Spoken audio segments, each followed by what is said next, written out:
Hey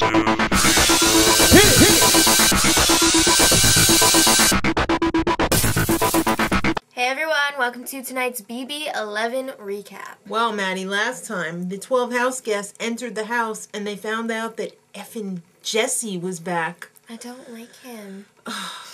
Let me see. Do you think he's trying to overcome any shortcomings with all those muscles? I don't know. All I know is he's a tool and a douchebag. No one's really happy to see him either, except for like Russell, Ronnie, and Natalie. Mm-hmm. And Lydia immediately starts sucking up to Jesse. I don't really know where I could fit in with him, but I'm gonna have to try and find some common ground. yeah. Alright, Russell, Natalie, and Jeff now have Jesse!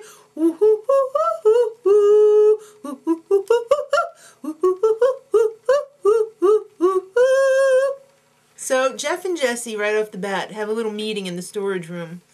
And basically, Jesse is like begging him, saying, who should I put up? Because you know more than I do. You've been here 5 minutes longer than I have, so you must know everyone already.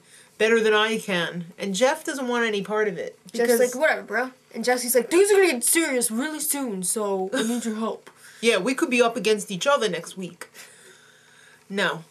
Alright, so Ronnie and Michelle, well, first the HOH room. It was freaking awesome. I really like the HOH room this year. I think it looks really comfortable and very peaceful, and I love the waterfall wall. Amazing. I didn't actually notice how many pictures there were of Jesse, though. Because I know Because I know all the pictures were probably of him, if they had pictures this year. Yeah, and why was Braden wearing a coat in the HOH room?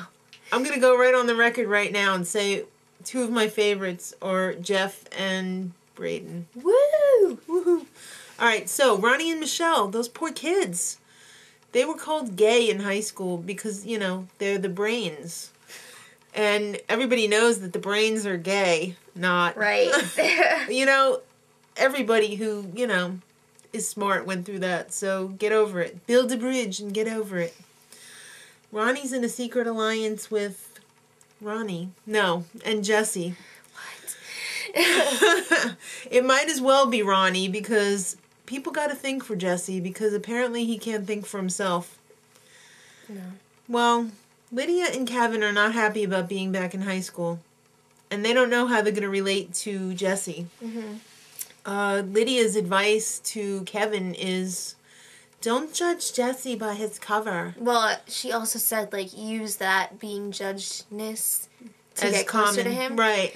I don't think Jesse's that deep, so maybe not the best angle to use. No. I mean, his interior is pretty vacuous. Look it up. All right. Russell and Jesse have a little meeting of the minds over chess. When Jesse came over, I was pretty sure that Russell was playing chess with himself. That's what it looked like. And when Jesse sat down, I was pretty sure he was still playing with himself. Well, Russell was like... Yeah. Russell... I hate Russell. All right, Russell, Jesse, and Natalie hate them. Yeah. And Russell thinks he's running the show. We'll see about that, dumbhead. Great comeback. Who's the hottest guy in the house? They were all sitting around the chess table. And who was it that said Jeff? I think Kevin or somebody. Someone said Jeff. I thought Natalie actually said Jeff. I don't know. I can't remember. But then Laura was like, well... Jesse first and then Jeff. Jesse was like... Yeah, Jesse knows that she's lying. He does know that. You know, that's the one thing that he can sniff out. He's really got something against Laura, too. Yeah, he doesn't like her at all, and he really likes Natalie. Now, Natalie, right off the bat, reminds me of Shaka from Land of the Lost. I'm sorry. It's like... hungry. Yeah, exactly. The whole anger thing with her, too. That definitely reminds me of Shaka. She's so annoying. But Jesse really likes her because I think Natalie reminds him of himself. And everybody knows that Jesse loves himself. Yep. So Ronnie comes up with this plan that the athletes should align with the brains. Because no one would expect it. It's so unexpected. He looks like an alien from another planet. And the athletes are like, Yeah, but we need a good faith pawn in all this. And Ronnie's like, anyone but me. Yeah, pretty much. So, it's time for the food competition. But it's not just for food this season. This is the first time that food is not the only thing that you can lose. It's now known as the have and have not competition. Okay, so everybody's got to put on these freaky rave clothes, put on this phosphorescent paint that glows in black light, and they have to go out into the backyard because it's a giant rave.